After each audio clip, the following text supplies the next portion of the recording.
Juste pour expliquer très rapidement le contexte un peu de cette santé mentale. Déjà, ce qu'il faut savoir, c'est que les actions que nous menons habituellement sont générées à partir de ce qu'on appelle le tour de contrôle. Ce que j'appelle le tour de contrôle, c'est le cerveau. Et ces actions-là qui sont générées par le cerveau sont supportées par ce qu'on appelle les réflexes. Donc je prends juste un exemple. Aujourd'hui, vous faites tomber un verre. Automatiquement, le cerveau vous donne ce message comme quoi vous devez ramasser ce verre que vous avez fait tomber. Mais ce n'est pas forcément le cerveau qui va faire l'action de ramassage, mais plutôt vous ramassez le verre avec vos mains. Donc ce qui dit qu'il y a une connexion entre aujourd'hui le cerveau et le réflexe, c'est-à-dire les gestes que nous faisons à travers nos membres, etc. Donc si on en revient à la question de la santé mentale, c'est quelque chose qui est très important pour les athlètes. Et ce qui est à noter, c'est que cette santé mentale, aujourd'hui, les points que nous allons aborder, c'est plutôt c'est quoi l'impact d'une bonne santé mentale chez un athlète, c'est quoi les points faibles qui vont affecter un peu votre santé mentale négativement, et ce sera quoi les points positifs qui favoriseront votre quête d'une bonne santé mentale par rapport au sport que vous effectuez. Alors, concernant les points qui peuvent aujourd'hui montrer une bonne santé mentale,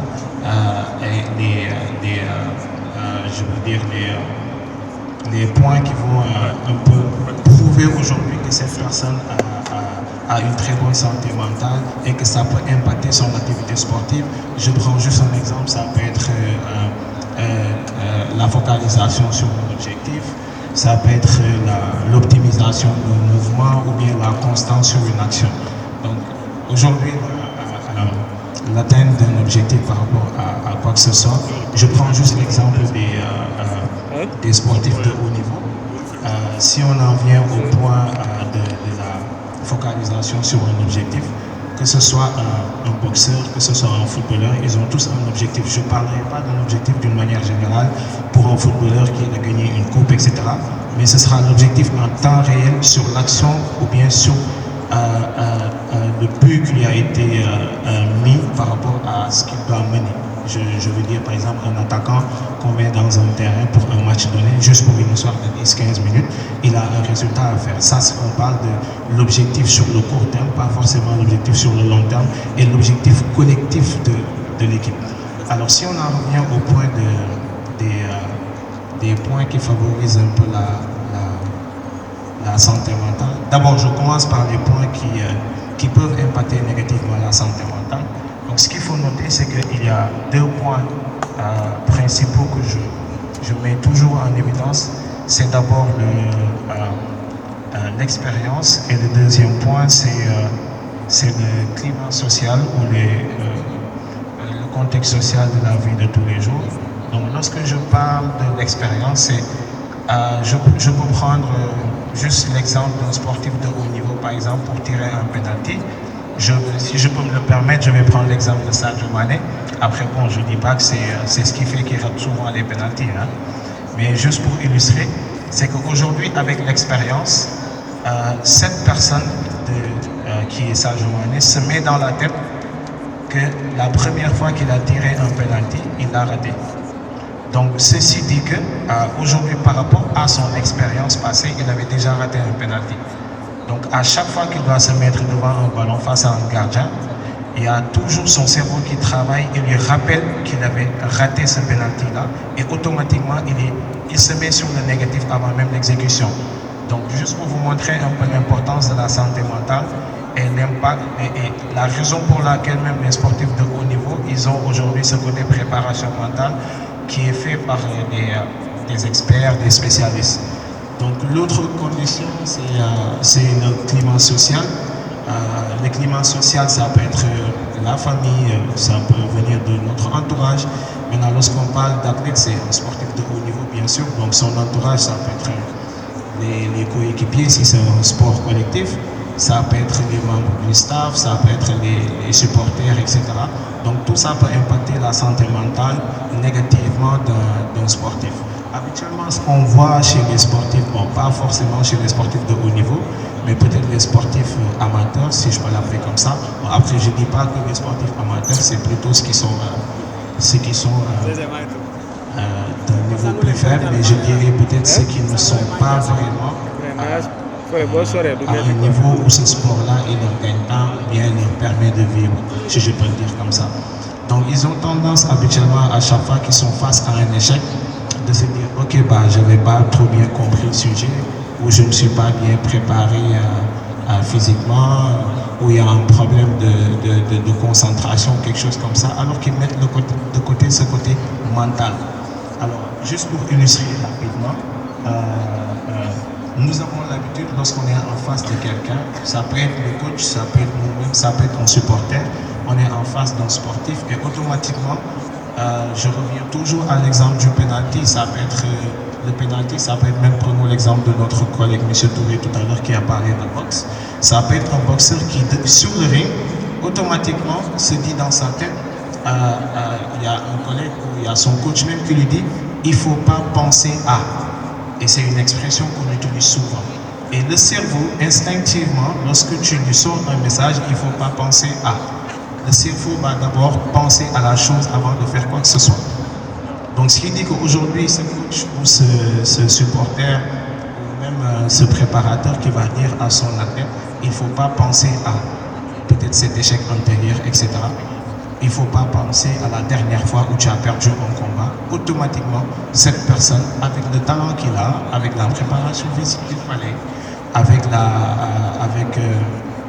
le niveau sportif qu'il a aujourd'hui, va se retrouver à une situation où il peut peut-être flancher juste parce qu'il est devant la scène, il est devant son adversaire et automatiquement, il repense à la fois où il a perdu un combat.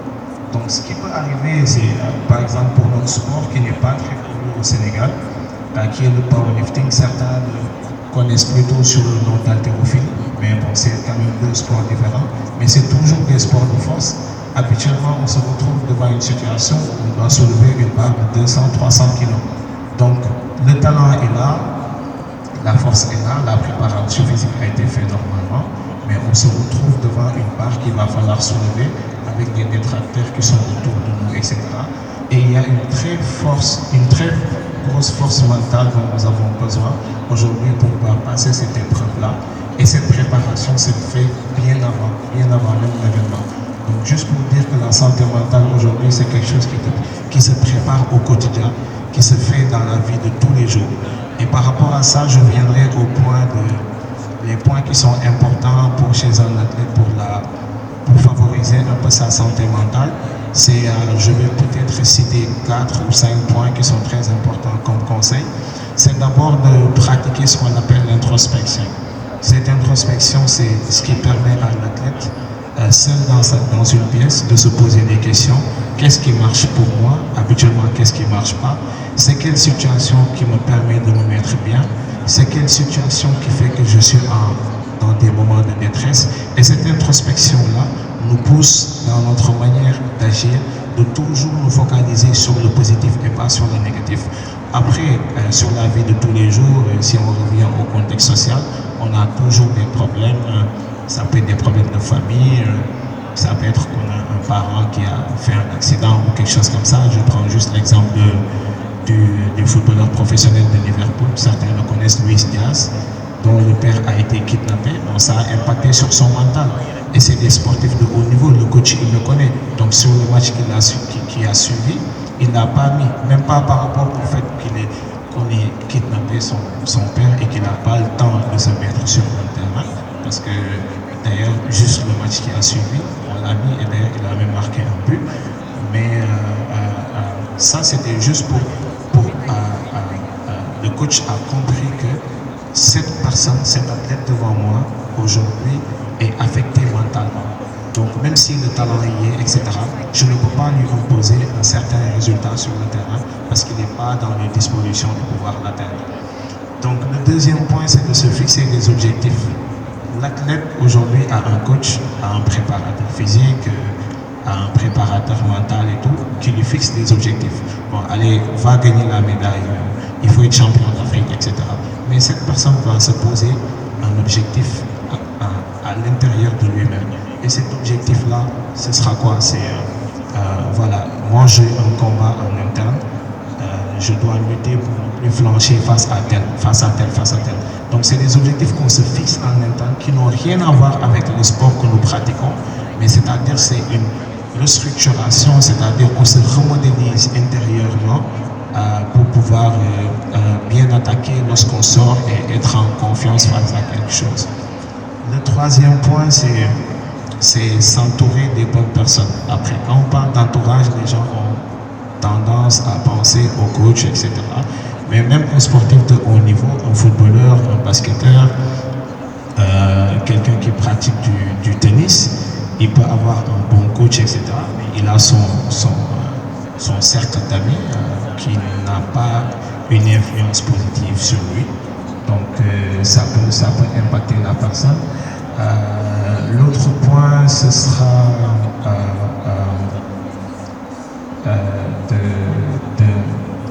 c'est-à-dire je sais pas comment expliquer,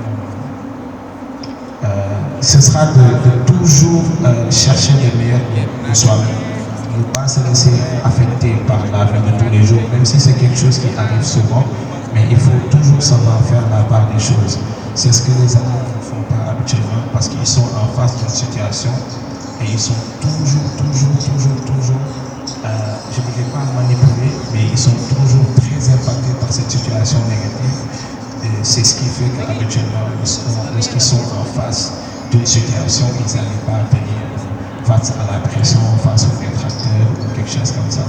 Le dernier point que je vais évoquer, c'est qui n'a rien à voir, mais qui peut être assimilé à l'introspection. C'est ce que j'appelle le me time, comme ça se dit en anglais. C'est-à-dire qu'il faut avoir du temps pour soi-même. C'est-à-dire les athlètes ont, c'est vrai, tu es athlète professionnel, tu as des supporters de gauche à droite. Lorsque tu es au repos, en période de repos où il n'y a pas de compétition, il y a les amis qui sont là, il y a les coachs qui sont là, il y a la famille. Mais toute cette population, à un moment donné, te rappelleront un peu l'aspect sportif, c'est-à-dire le pourquoi tu es là. Donc à un moment donné, il va falloir faire ce qu'on appelle du me time, prendre le temps pour soi-même, ne pas s'occuper des problèmes des autres, ne pas forcément essayer de résoudre les problèmes des autres ou de faire le tour de ce qui se passe dans toute la vie. Ça peut être un problème par rapport à l'équipe, même si c'est un sport collectif, ça peut être un problème par rapport à la famille. Donc ce sera un moment, c'est-à-dire des moments, ça peut être des jours, ça peut être des semaines de déconnexion où on a besoin de faire ce me time là pour pouvoir revoir autour de nous qu'est-ce qu'il va falloir améliorer, qu'est-ce qu'il va falloir mettre en place pour pouvoir venir en force et revenir en force à la reprise des activités sportives. Donc juste pour donner un dernier conseil à tous qui sont là aujourd'hui, c'est soyez vigilants par rapport à vous-même, par rapport à votre entourage, parce que des fois, les gens autour de vous perdent l'équilibre et sont dans des moments de détresse et ils n'osent pas forcément aller vers les gens pour pouvoir exposer un peu leurs problèmes et en parler. Merci à tous. Même si on ne le dirait pas. Et j'aimerais faire une intervention en rapport avec ce que tu as dit sur la santé mentale, car j'ai eu l'occasion de travailler avec un préparateur mental récemment, et une des phrases qu'il m'a dites et qui m'a vraiment marqué et que j'aimerais partager aujourd'hui, c'est imaginons j'ai un accident sur un départ d'une course, il m'a dit qu'est-ce que je fais maintenant? Et qu'est-ce que je fais maintenant? Personnellement, je l'utilise aussi dans la vie de tous les jours sur une situation qui peut être litigieuse, une situation où je suis stressé, une situation où quelque chose se passe mal. Ok, qu'est-ce que je fais maintenant? Qu'est-ce que je fais maintenant, par exemple, pour mes compétitions? Ça peut être, je réaccélère, je tourne à droite, je freine. Voilà, des choses simples, des choses que je sais faire. Et pour la vie de tous les jours, ça peut être pareil, des choses qu'on sait faire et reprendre le chemin et reprendre les rails. Donc voilà, c'était cette petite intervention. Merci beaucoup, Monsieur Feuille. Est-ce qu'il y en a une autre? Est-ce qu'il y a une autre intervention? Une question, oui. bonjour, c'est Malik, hein? Ok. Donc, j'ai vu que on parle plus de professionnalisme de sport. C'est ça qui est notre défaut ici, on peut dire en Afrique. Hein. Ou bien peut-être en Afrique de l'Ouest, c'est ce que je maîtrise le plus, hein, en Afrique de l'Ouest. Et c'est de ça qu'on a besoin. Parce qu'on est beaucoup distrait de nature. Même nos compétiteurs, nous par exemple, en kickboxing, c'est une expérience personnelle. En kickboxing, j'ai parlé avec le coach de l'équipe nationale. Au moins, il y a 2 ou 3 compétiteurs de l'équipe nationale qui sont obligés de faire une autre discipline. Parce que cette discipline-là, ils excellent et ils voyagent, ça les donne de l'argent. Donc, ils sont obligés de faire du sanda. C'est un peu comme du kickboxing, mais il y a des saisies et autres. Ce qui fait qu'en kickboxing, quand ils viennent pour faire du kickboxing, des fois, ils font de la bagarre. Et au sanda, au moins, c'est de la bagarre. Donc, ce professionnalisme-là, en Afrique, c'est très... Pour le moment, c'est difficile de l'avoir. Sauf si on se concentre pour faire des structures vraiment spécialisées, ce qui nous manque. Donc c'est juste ça, c'est ça qui joue aussi des fois sur le mental des jeunes.